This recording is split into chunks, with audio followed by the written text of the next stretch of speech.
Bienvenidos y bienvenidas a esta sesión de las fábricas musicales, una colaboración entre la Corporación de las Artes Musicales y el Instituto de Cultura puertorriqueño. Las fábricas musicales son una serie de conferencias en línea, extensión de las fábricas culturales del Instituto, que tienen como propósito el ayudar al desarrollo empresarial de nuestros músicos para que puedan aprender sobre distintas áreas de una empresa o negocio, desde los aspectos legales y administrativos hasta conceptos básicos de mercadeo. Yo soy Carlos Flores, director de los programas músicos sociales de la corporación y seré el moderador de hoy. Les recuerdo que la conferencia está siendo grabada y luego podrán acceder a la misma a través de nuestra página de Facebook en la Corporación de las Artes Musicales o nuestro canal de YouTube, que desde hoy está disponible. En el chat van a poder encontrar enlaces para suscribirse a nuestro canal.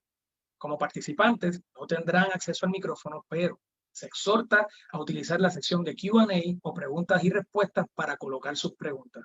Una vez culmine la intervención de nuestro invitado, procederemos a atender las mismas. Hoy tendremos la oportunidad de escuchar la conferencia Contratos en la Industria Musical, Conceptos Básicos, ofrecida por la licenciada Gira Santiago.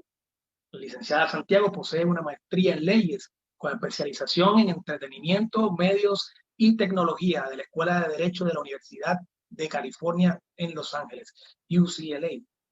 Juris Doctor en la Escuela de Derecho de la UPR y Bachillerato en Música y Drama de la misma universidad. Trabajó como asesora legal y jueza administrativa de la División de Música del Instituto, fundadora de Protege tu Música TV, compañía que provee servicios legales a miembros de la industria musical de Puerto Rico, Estados Unidos, Latinoamérica y España. Miembro del Comité Internacional de la Asociación de Abogados de Beverly Hills y autora y colaboradora de la revista The Global Fashion Lawyer. Así que sin más le damos la bienvenida a la licenciada Gira Santiago y su conferencia Contratos en la Industria Musical, Conceptos Básicos. Bienvenida, licenciada. Saludos, gracias por la introducción y por la invitación. Muy agradecida de estar aquí y compartir con ustedes todo lo que quiero compartir y mi conocimiento. Así que vamos a empezar, ¿verdad? Vamos a empezar por compartir la presentación que tengo para ustedes en el día de hoy. Me confirman si la están viendo. Vamos a ver, estamos por ahí. Empezamos hoy y toda la información sobre lo que es mi compañía la pueden ver en mi página de internet, que es protegetumusicatv.com, y mi email está en el chat, así que si me quieren contactar, ahí está toda la información. Y sin más preámbulos, le doy la bienvenida a todos y todas los que están conectados hoy, y les digo un aviso importante sobre esta conferencia en relación a que esta conferencia es con finalidad informativa solamente, no crea una relación abogado-cliente entre ustedes y yo, y cualquier asunto que tengan individual pueden consultarlo con un abogado o abogada. Pero pasamos a eso directo, a lo que vamos a hablar hoy, que es sobre los contratos en la industria de la música, pero vamos a hablar un momentito sobre lo que tiene que ver con las leyes que le aplican a los contratos, en particular en Puerto Rico y en los Estados Unidos. La ley estatal en Puerto Rico establece los requisitos para la validez de los contratos. Y bajo esta legislación estatal establece los requisitos de forma, es decir, si tiene que ser verbal o tiene que ser escrito. Los verbales en Puerto Rico y la mayoría de las jurisdicciones en Estados Unidos son válidos, con alguna que otra excepción que la vamos a discutir bajo la Ley de Derechos de Autor de los Estados Unidos. Y en lo que se refiere a los escritos, esto lo recibo muchas preguntas sobre esto. En general no se necesita notarizar el contrato para que sea válido, solo se necesita la firma. El contenido, en cuanto al contenido, tenemos que siempre pensar en lo que tiene que ver con las leyes de propiedad intelectual, y hoy vamos a enfocarnos en las leyes de derechos de autor de los Estados Unidos a nivel federal, que es lo que aplica en este caso, aunque hay otras áreas de la propiedad intelectual, como las marcas, que aplican también en la industria de la música, pero eso lo vamos a limitar, eso lo vamos a dar para otra discusión. Además, también importantísimo son las prácticas y las costumbres en la industria de la música, que primordialmente están establecidas por los grandes sellos discográficos que han tenido un impacto en general en la industria de la música a nivel de Estados Unidos, a nivel global, y por lo tanto las prácticas están establecidas por ellos y se aceptan generalmente, contienen una terminología estándar que se utiliza como base para el inicio de todas esas negociaciones. Es decir, si la industria es costumbre que haya un porcentaje que se le da a un artista en un contrato de grabación, que eso lo vamos a discutir más adelante, se parte de ahí para empezar a negociar. Eso no quiere decir que no se pueda negociar algo diferente, pero es importante que conozcamos todas estas costumbres para estar en línea con los distintos contratos que estamos negociando. Y vamos directo a los contratos artísticos, que es lo que ustedes están aquí para escuchar de parte de mí. Empezamos con este contrato que a mí me parece que es uno de los contratos, en mi opinión como abogada, más sencillos, porque no incluye tanto en lo que tiene que ver con los derechos de autor, aunque vamos a discutir algo sobre eso. Básicamente es un compromiso de una persona a presentarse musicalmente o personalmente a cambio de una contraprestación que puede ser dinero o cualquier otra cosa a cambio. Se establece el lugar, la fecha, la duración, y lo que estoy mencionando es lo que yo pienso que debe estar establecido en esos contratos como mínimo para proteger a las partes. ¿Qué pasa si hay retrasos en esa presentación de parte tanto del artista que se contrata como también de la compañía o entidad que contrata a ese artista? Eso debe estar en ese contrato. El equipo, ¿quién lo provee? ¿Quién provee el equipo? ¿Es el artista o es la organización, la entidad que organiza el evento? ¿Quién corre con los gastos? Por ejemplo, gastos de viaje, estadías, ensayos, que sabemos que antes de un show, antes de una presentación, hay una serie de cosas que hay que hacer en las que se incurre y se gasta, así que eso hay que analizarlo e incluirlo en ese contrato. Deben haber cláusulas que tengan que ver con depósitos para separar esa fecha, ¿verdad? Porque uno deja de ganar un dinero si se separa una fecha que eventualmente no se lleva a cabo. Así que importante ese depósito que cubra la separación de esa fecha y cuándo va a ocurrir el pago el balance del resto de la compensación que se pidió. Importante establecerlo. Y también la cancelación de esa presentación y con cuánto tiempo de anticipación las partes tienen para cancelar esa presentación. Eso es sumamente importante.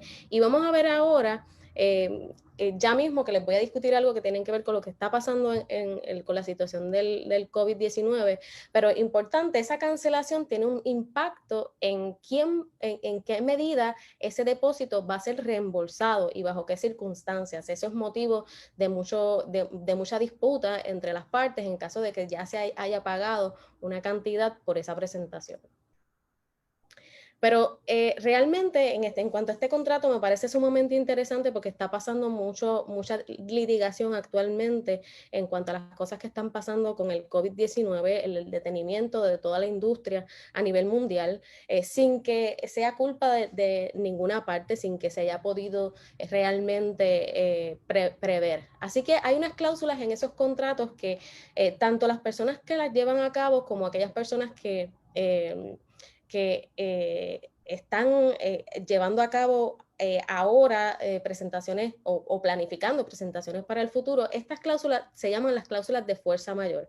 ¿Pero qué significa esto? Básicamente son unas cláusulas que dicen en momentos en donde ocurre un evento fuera del control de las partes, como por ejemplo lo que ocurrió ahora, la pandemia, desastres naturales como los que nos pasó a nosotros en el caso particular de Puerto Rico, el huracán María. En esas circunstancias se le releva de la responsabilidad de cumplir con las obligaciones bajo el contrato a las partes y básicamente todo el mundo sigue por su lado. Pero hay muchas otras cosas que hay que discutir en cuanto a eso. ¿Qué pasa con el depósito, por ejemplo? Si una parte, en el caso de las presentaciones, como ya les dije, uno ya ha hecho trabajo previo antes de llegar al evento, por lo tanto, ¿quién retiene ese depósito? Se devuelve, hay un reembolso, y por lo tanto estas cláusulas de fuerza mayor o force mayor en inglés, que se le llaman, tienen que estar bastante específicas sobre cuáles son los eventos de fuerza mayor que van a ser incluidos ahí específicamente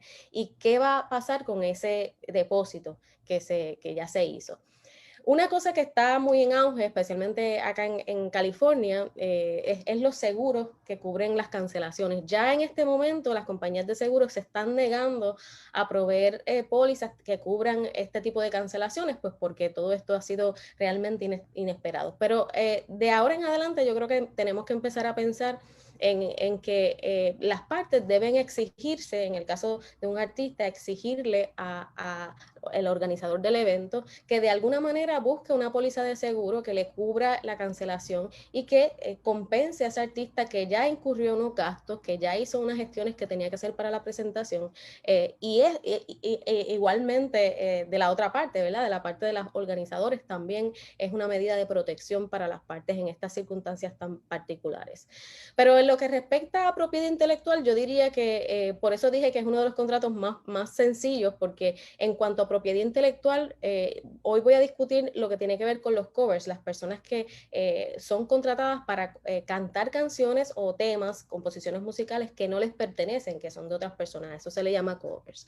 Y en ese aspecto hay que pensar en las licencias de ejecución pública que emiten las Performing Rights Organization. Ya ustedes han hablado de eso anteriormente, han escuchado hablar de eso, son ASCA, BMI, SESAC, ASEMBLA, Global Music Rights en los Estados Unidos, y estas entidades se dedican a recolectar regalías de ejecución pública en los Estados Unidos y sus territorios, ¿verdad? Pues hay que pensar que ese organizador de ese evento tiene que ser responsable de gestionar ese tipo de licencias, y yo diría que en los contratos debe haber una cláusula que diga que ese organizador debe estar gestionando esa licencia y que releva al artista de la responsabilidad de gestionarla. ¿Por qué? Porque aunque en la práctica se le exige a ese organizador del evento que gestione la licencia, la realidad es que técnicamente bajo la ley, si un artista está ejecutando públicamente frente a un público una composición que no le pertenece, técnicamente bajo la ley está infringiendo los derechos de ese autor. Así que es importante incluir esa cláusula para efectos de relevar de responsabilidad a ese artista.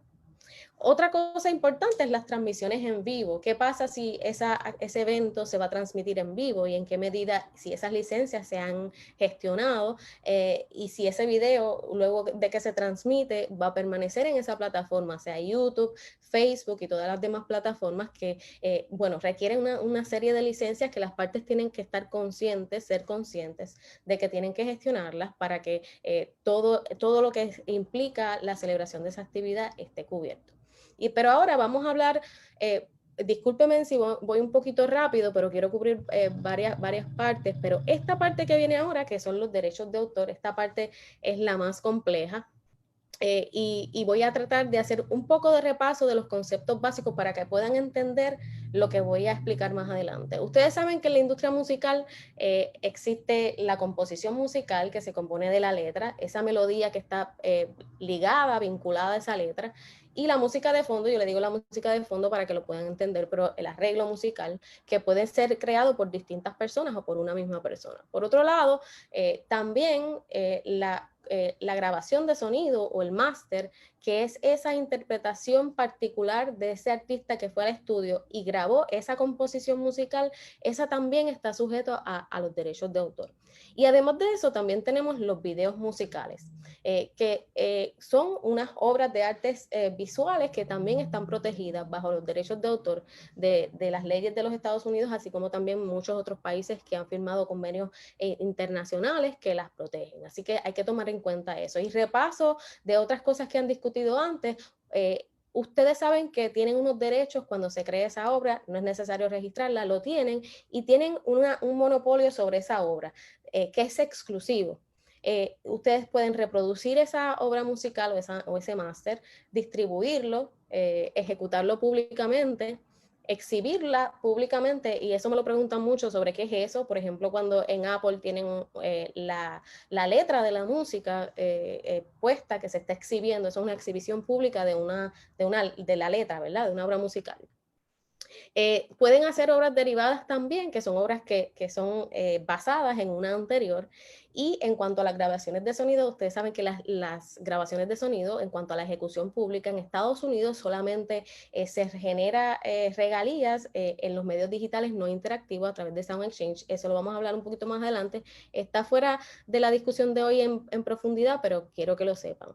Pero esto es importante para efectos de contratos porque ustedes deben saber que todos estos derechos que ustedes ven aquí desglosados pueden ser transferidos en todo o en parte. Es decir, no necesariamente para ustedes poderle sacar dinero a su música, quiere decir que tengan que transferir todo su derecho. Se puede transferir todo o en parte. ¿Cómo se hace? Mediante un contrato de transferencia o cesión de derechos.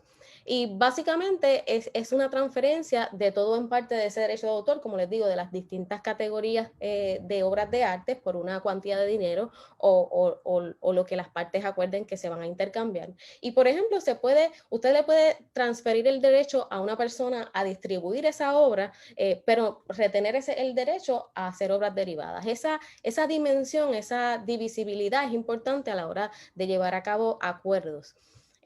Importante, como les dije ahorita, las transferencias exclusivas, y les dije ahorita, hay algunas instancias en las que la ley exige que se haga un contrato por escrito. Esta es una de ellas. Las transferencias exclusivas, ¿qué quiere decir? Excluyo a todo el mundo. Si yo le doy ese derecho a esa persona, solamente esa persona es la que viene llamada a hacer eso en exclusión de todas las demás personas.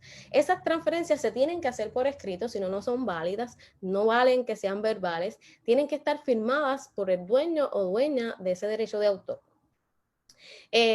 En cuanto a las transferencias no exclusivas, la ley permite hacerlas verbalmente, pero es recomendable hacerlas obviamente por escrito, porque hay veces que las partes tienen la expectativa que sea exclusiva, ¿verdad? En exclusión de todos los demás, y de pronto no se pusieron de acuerdo sobre eso. Es importante ponerlo en un documento.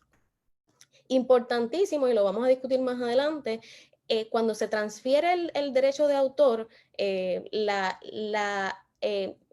hay algo que se llama el derecho a la terminación, el derecho a la reversión.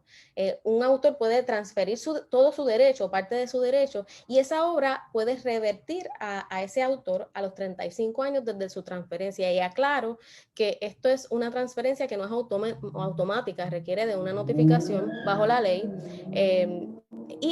Importante, en los contratos de transferencia o cesión, no importa el lenguaje que haya que diga que usted está renunciando a su derecho de terminación, no existe, no es implementable, no puede ser que alguien le ponga esa cláusula y usted renuncie, no es renunciable. Así que eso es importante que lo sepan.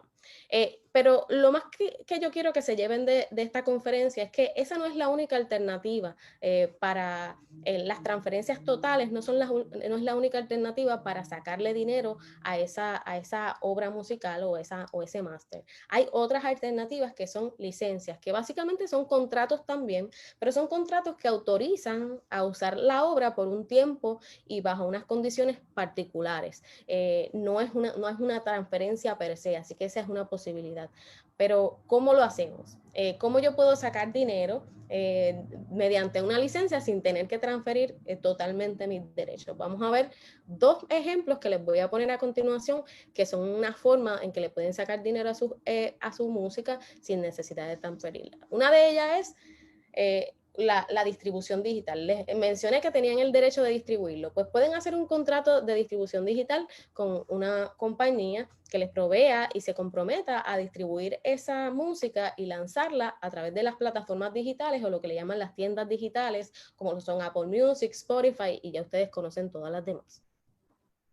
Además, estas compañías de distribución digital ofrecen servicios adicionales, como lo son, por ejemplo, servicios de administración, recolección, particularmente recolección de regalías, pero eso lo vamos a hablar más adelante para que lo puedan entender.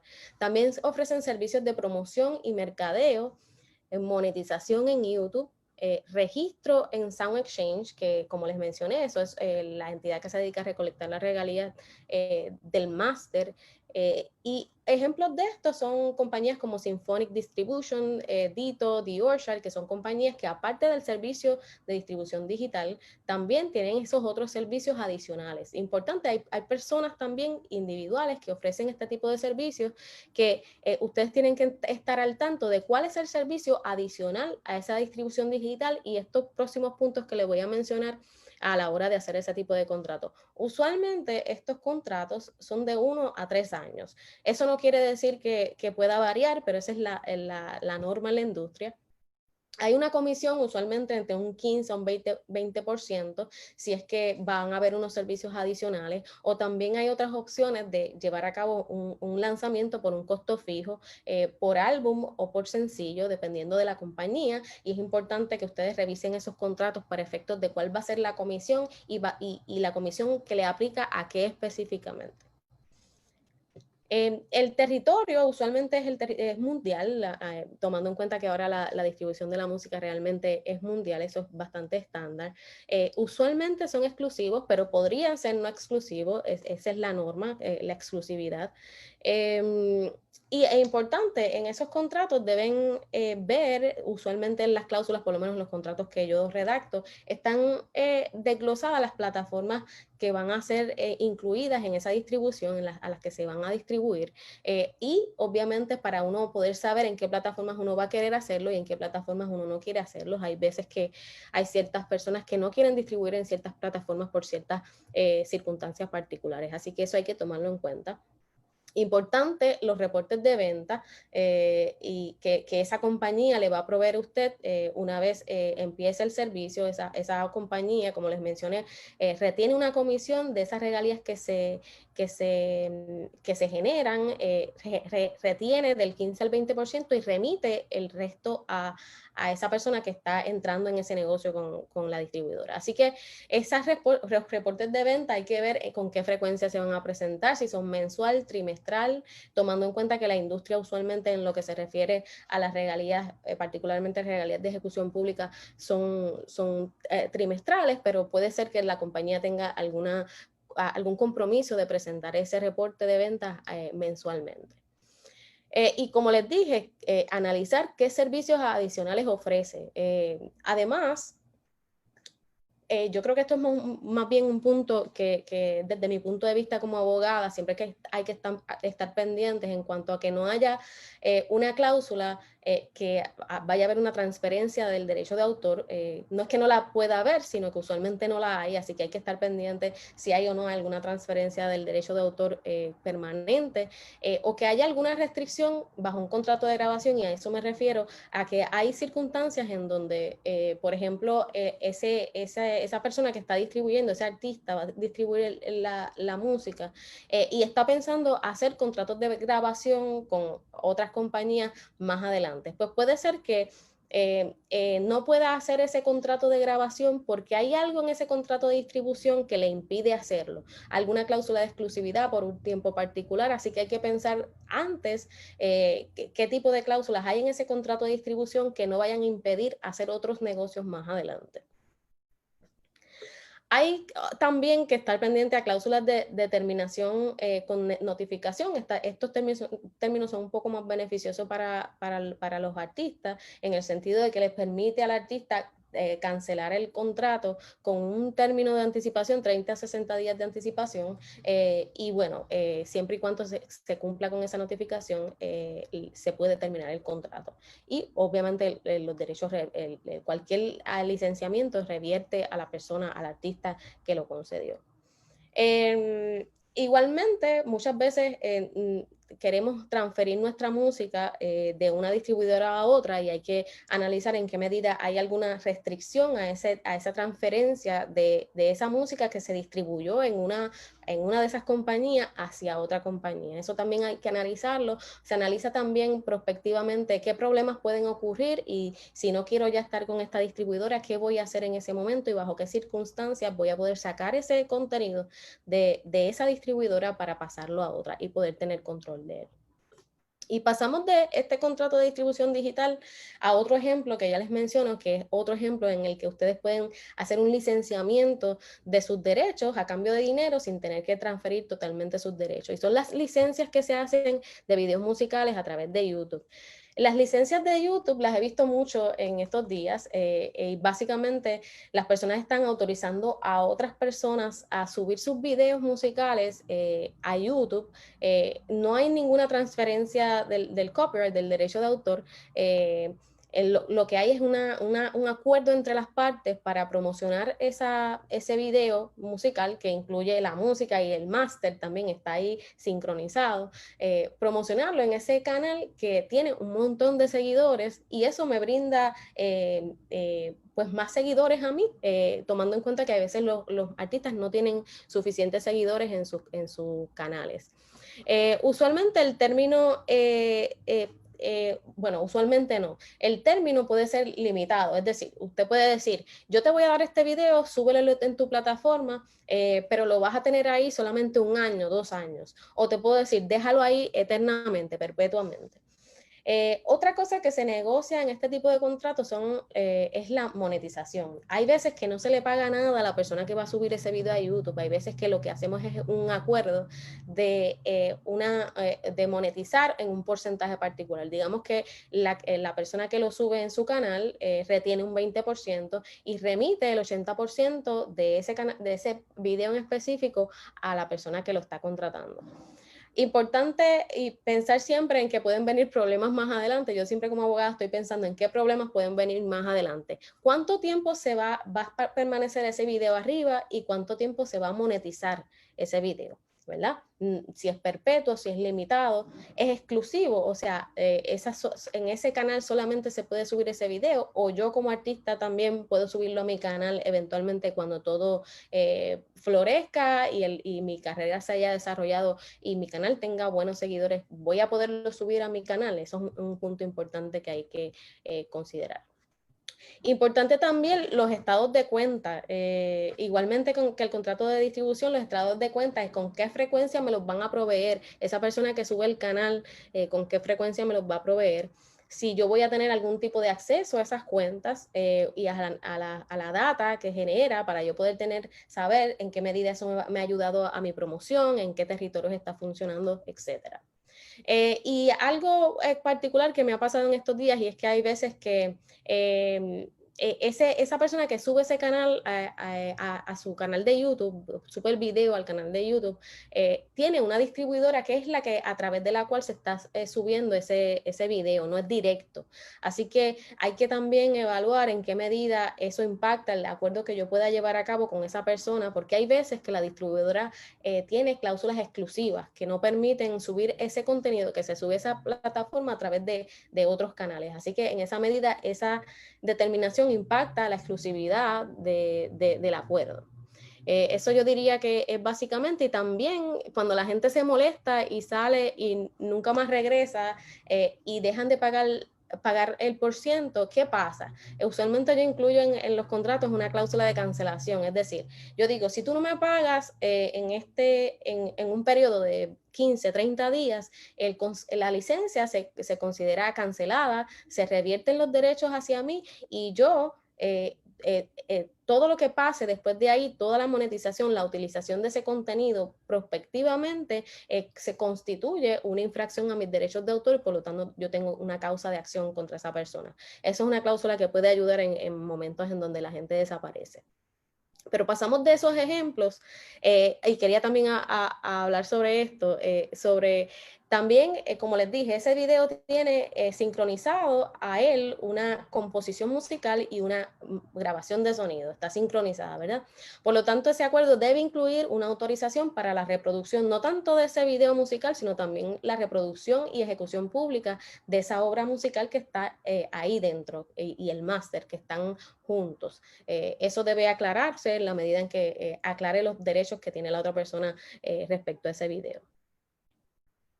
Pero ¿qué pasa si hay varias personas que están haciendo su música en conjunto? Eso se le llama coautoría o colaboraciones, en donde quizás alguien escribe la letra, la melodía, y la otra persona hace el arreglo musical, en la música de fondo.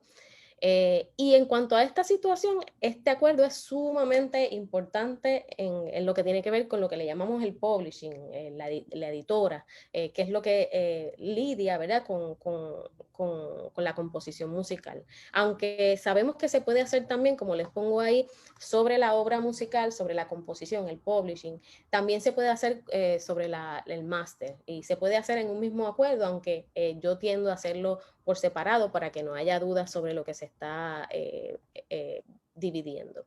Básicamente este documento es un acuerdo que establece cuál es la participación de cada autor, sumamente importante, como les digo, y es según la aportación de cada uno. Ustedes negocian si yo pienso que escribí el 90% del tema, y la otra persona el 10%, y nos ponemos de acuerdo y eso es lo que es, se tiene que hacer por escrito. ¿Por qué? Porque si bajo la ley de derechos de autor de Estados Unidos, si no se hace por escrito, hay una presunción de participaciones iguales. Y eso básicamente lo que significa es, si yo no me puse de acuerdo con esa persona, somos dos, somos 50 y 50, aun cuando en la realidad la aportación haya sido de 90-10. Eso es una consecuencia importante para efectos de los splits y en qué medida yo voy a generar dinero de esa composición cuando se explote.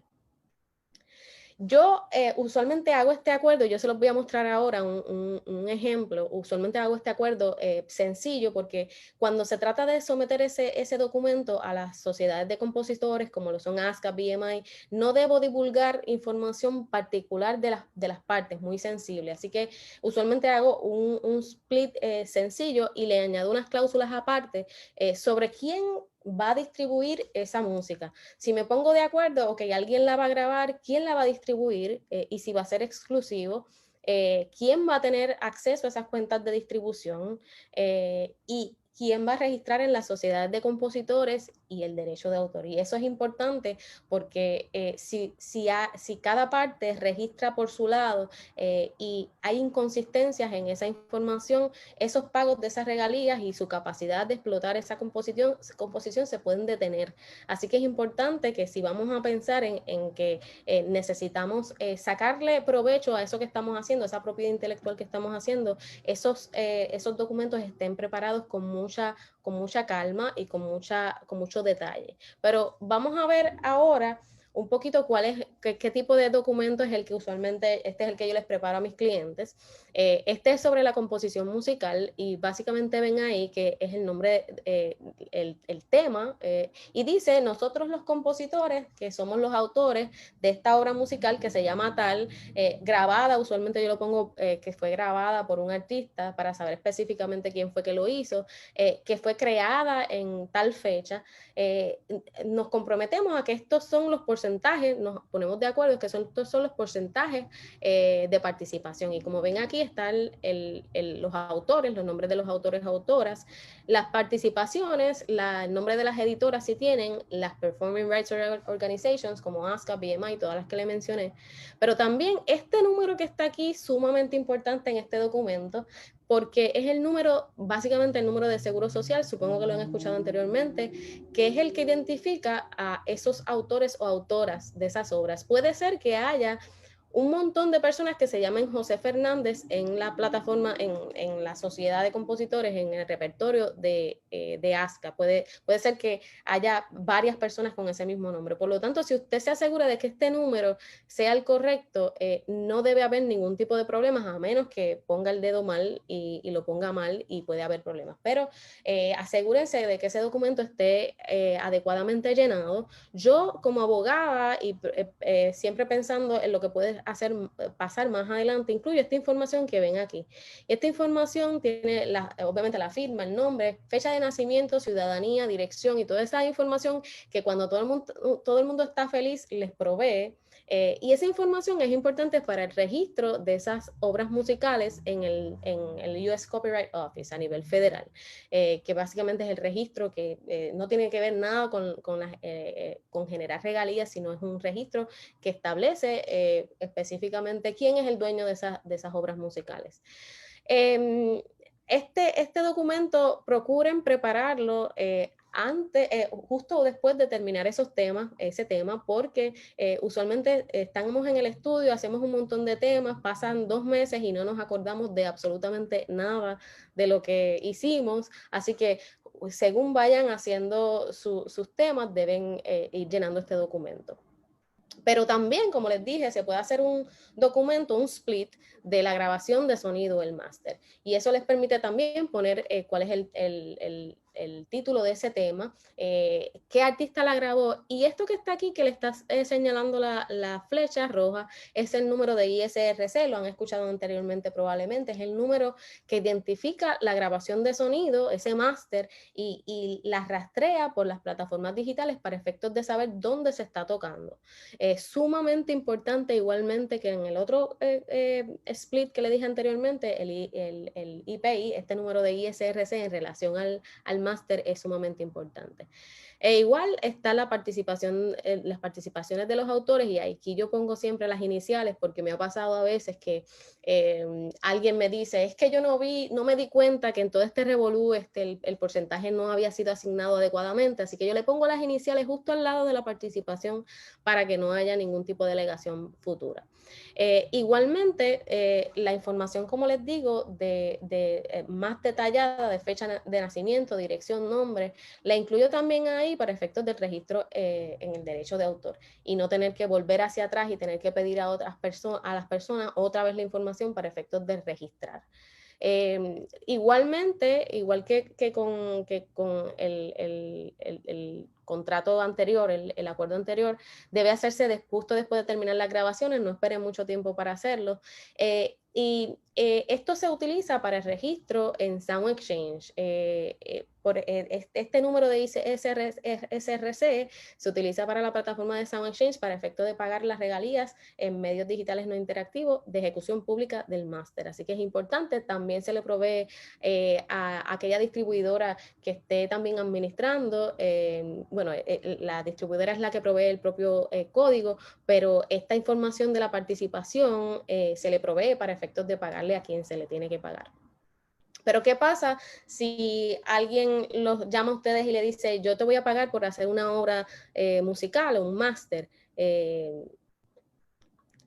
Hay un contrato que ha estado en boga los últimos días que se llama obra por encargo, work for hire. Hay varias formas de que esto aplique, pero básicamente es alguien que le paga a otra persona para hacer una obra musical, un máster o cualquier otra obra de arte. Y entonces esa persona que paga, que no es un autor, simplemente una persona que a lo mejor está poniendo el dinero, no se considera, es el que se considera el autor de la obra, no la persona que realmente está haciendo la obra, que en este caso digamos que sea yo, la artista, lo preparo, pero es la persona que me paga la que se considera el autor. Hay 2 tipos, yo siempre lo menciono por encima. Está la relación patrono-empleado, que por ejemplo los empleados de Disney que preparan propiedad intelectual, preparan películas, preparan música para Disney. Disney se considera el dueño de esos derechos de autor sobre esas obras que se crean. Pero eso no es muy relevante en lo que tiene que ver con la industria de la música, sino esta parte que van a ver aquí, que es la obra comisionada, es que es un contrato, hay unos requisitos particulares, pero como estoy haciendo un overview general, básicamente es alguien que también que le dice, yo quiero que tú hagas esta obra para mí. Este sí que tiene que ser por escrito, importante. Este es un requisito de forma que está establecido por la Ley de Derechos de Autor.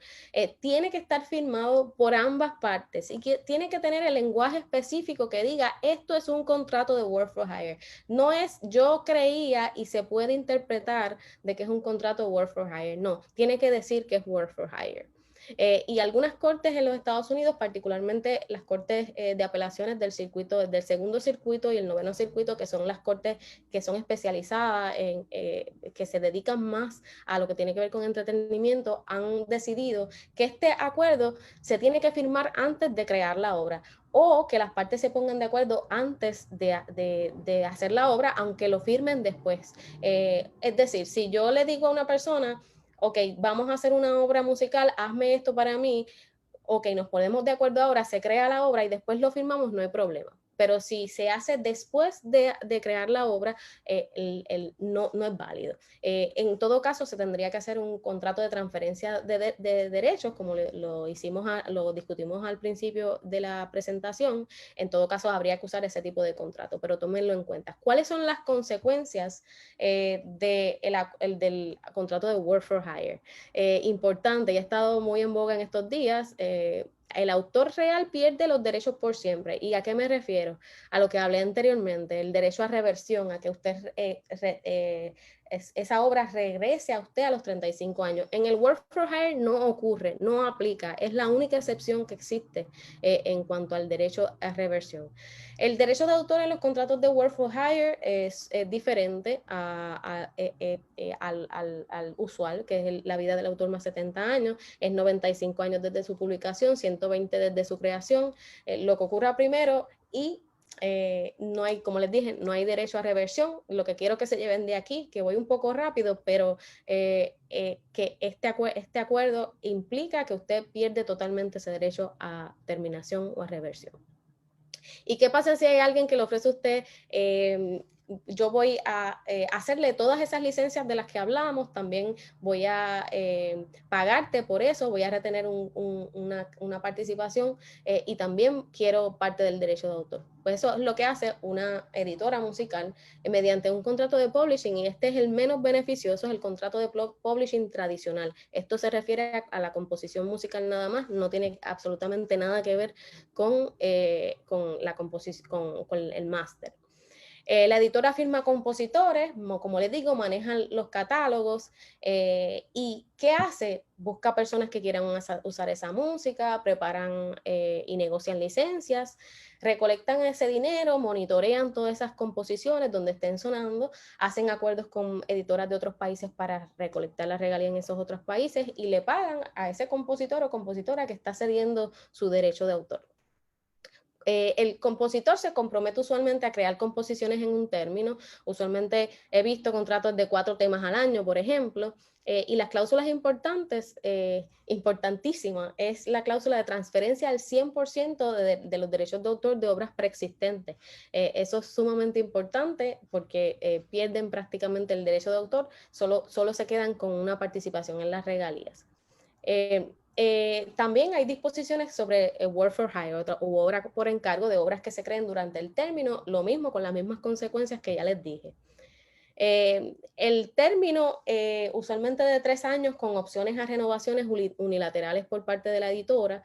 Hay adelantos que se le pagan una cantidad de dinero y ese adelanto que se le paga a ese compositor se tiene que recuperar antes de que se empiecen a pagar las regalías. Eso quiere decir que si entran $100 y el adelanto fue de 75, la editora se queda con 75 y luego paga el resto cuando se empiece a generar, luego de que se recupere. Y las regalías usualmente son del 50 y 50%.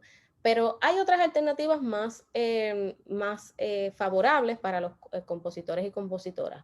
Un ejemplo de ello es el contrato de co-publishing, de transferencia del derecho de autor. Se lleva a cabo en este de co-publishing una transferencia del derecho de autor en un 50%, así que no es 100% como el otro. Hay unas cláusulas de administración exclusiva durante el término del contrato. Y las regalías usualmente son de 75-25 a favor del 75 a favor del compositor, 25 a favor de la editora, pero eso, como les digo, es la norma, pero no tiene que ser así.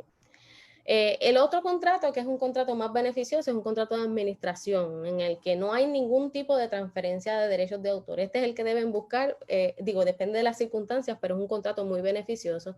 Se cobra una tarifa por parte de la editora que retiene 10 o un 20% de lo que se genere de esas composiciones y remite el balance al compositor o compositora. Y al final del contrato, esa administración regresa al autor o autora de esa obra. Un ejemplo de ello es Sontros. La compañía Sontros es una compañía que ofrece servicios de administración de editora que recolectan regalías tanto en Estados Unidos como a nivel internacional. Deben buscar esa información porque es una compañía que puede proveer a los artistas independientes unos servicios de provecho para poder manejar sus catálogos. Pero eso no es lo mismo a lo que tiene que ver con la grabación de sonido. Los sellos discográficos son básicamente entidades que se dedican a firmar cantantes para grabar temas, participan del derecho de autor del máster, no de la composición como las editoras, sino del máster y generan regalías de ese máster. Como les dije, no participan de las composiciones, cada vez es menos común y cláusulas importantes, el término usualmente no es un término fijo, son álbumes, ciclos de álbumes con opciones, muy complicado, pero que lo tengan en cuenta porque hay que saber exactamente cómo es que corre ese término. Usualmente hay adelantos igual que con las editoras, hay un presupuesto de grabación que se destina para grabar los temas. Usualmente las regalías que le ofrecen al artista es entre un 12 y un 20% y como les digo, eso es la norma, no tiene que ser así, pero está sujeto a negociación. Igualmente que con la editora hay que recuperar todos los gastos y luego empezar a pagar regalías. Importante tener en cuenta que las cláusulas de fuerza mayor deben estar en todos los contratos que he discutido para efectos de relevar a las partes de responsabilidad. Y déjenme saber por aquí si tengo tiempo todavía para seguir con el resto de la discusión, pero voy a seguir con el contrato 360. Este contrato básicamente es un contrato que incluye lo que incluye el contrato de grabación con actividades de entretenimiento, que básicamente lo que significa es que la disquera va a participar de todo lo que haga ese artista en términos creativos, en cuanto a la mercancía, composición, publishing, la actuación, giras, fan clubs y todo lo demás. Básicamente son dueños del artista. A veces, y siempre menciono esto porque Universal Music Group y sus subsidiarias siempre entregan, muchas de ellas entregan el contrato de grabación en conjunto con un contrato aparte que se llama Entertainment Income Agreement, pero básicamente esos dos contratos son contratos de 360. Aunque estén divididos. Otro contrato sumamente importante es el contrato de manejo. Hay dos tipos de manejadores, el personal manager, manejador personal, que es la mano derecha de ese artista, toma todas las decisiones, el gerente general. Y hay otro tipo de manejador también, que es el business manager, que maneja más bien el dinero, no necesariamente lo que mencioné anteriormente. Usualmente de 3 a 5 años es el término, pero se puede negociar para que sea otro. La comisión es del 15 al 20% de las ganancias brutas o netas del artista según lo que se negocie. Y recordando que en algunos estados, me dices por ahí, Carlos, si me queda tiempo, en algunos estados de Estados Unidos, aquellas personas que tienen contratos de manejo con personas que están en esos estados como Nueva York y California, esos estados sí regulan el porcentaje que un manejador puede cobrar, así que importante eso. Igualmente en estos contratos, como ya les mencioné, cláusulas que tengan que ver con fuerza mayor, con eventos fuera del control de las partes para relevarlos.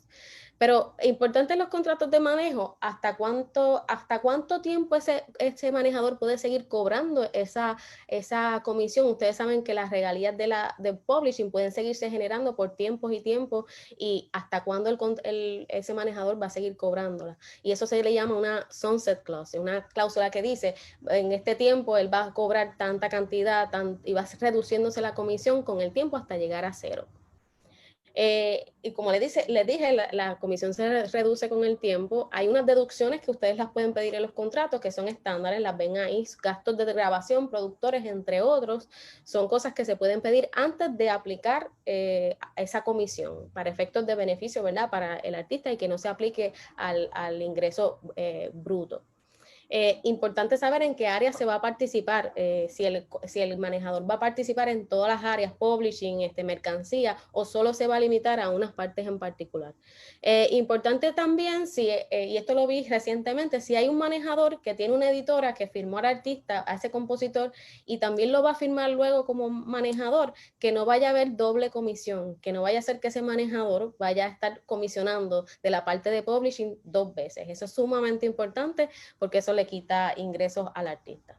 En resumen, yo creo que antes de firmar cualquier contrato deberían consultar con un abogado o abogada. Yo estoy disponible para ello, pero siempre pensando que este campo es sumamente especializado y tienen que consultar antes de hacerlo.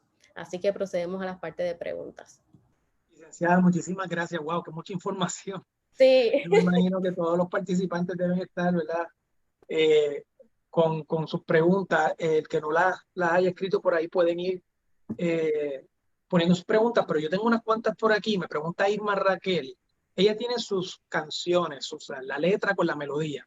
Un familiar la va a ayudar a poner los acordes. Ella lo que pregunta es si a la persona que pone estos acordes se le otorga un % de ganancia.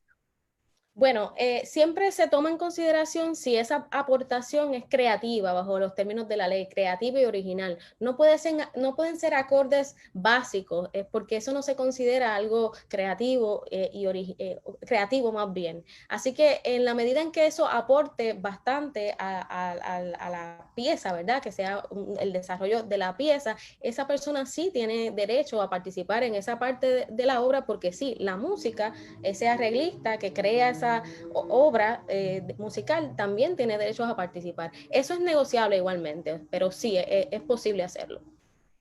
Y igualmente pregunta que a dónde se puede dirigir para que los artistas se interesen quizás en interpretar sus canciones. Bueno, eso en la práctica, la realidad es que se da mucho en cuanto a las conexiones que uno tiene con los distintos compositores, el acercamiento que uno puede hacer.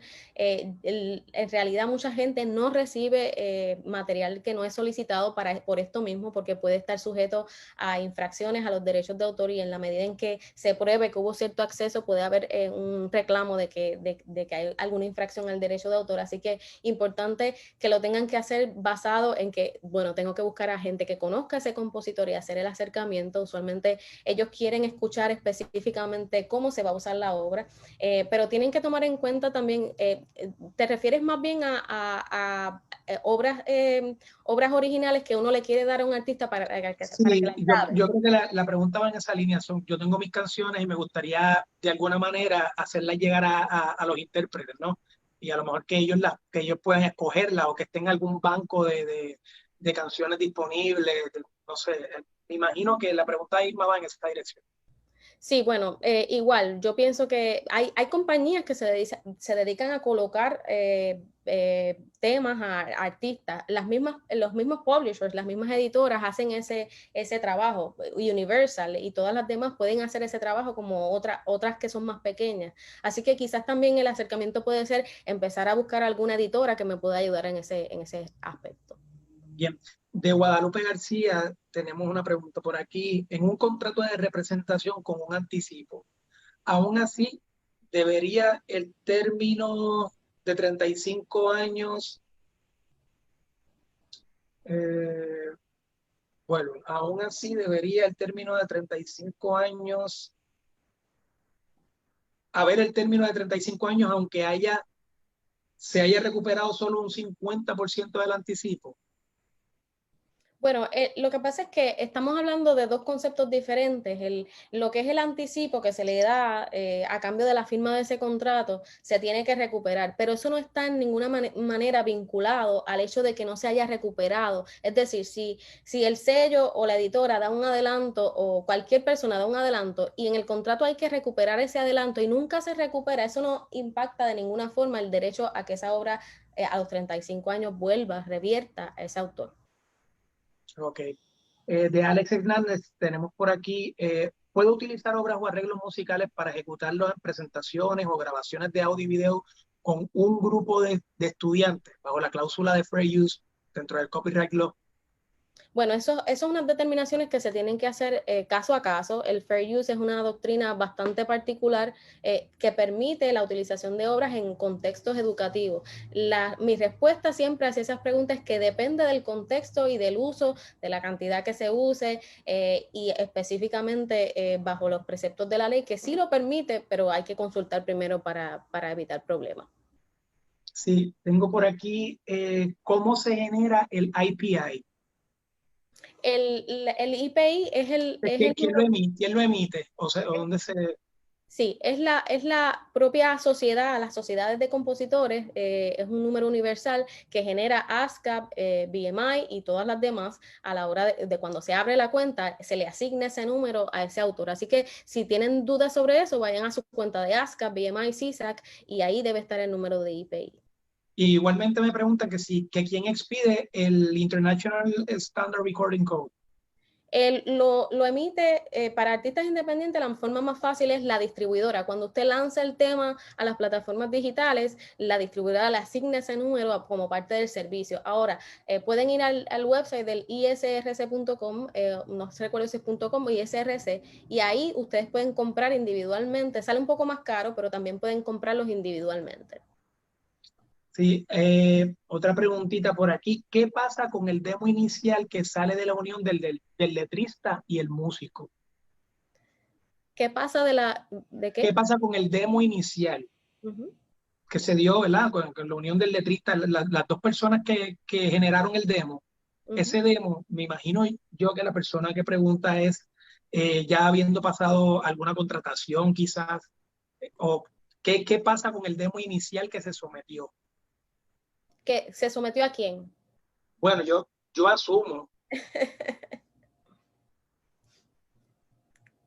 Bueno, vamos, si está por ahí la persona Voy a ver un poquito más hizo la bueno, pregunta, que ¿qué la pueda pasa? poner un Sí, poquito más clara para poder entonces, voy a ir a la sección que por aquí tenemos otras preguntas más.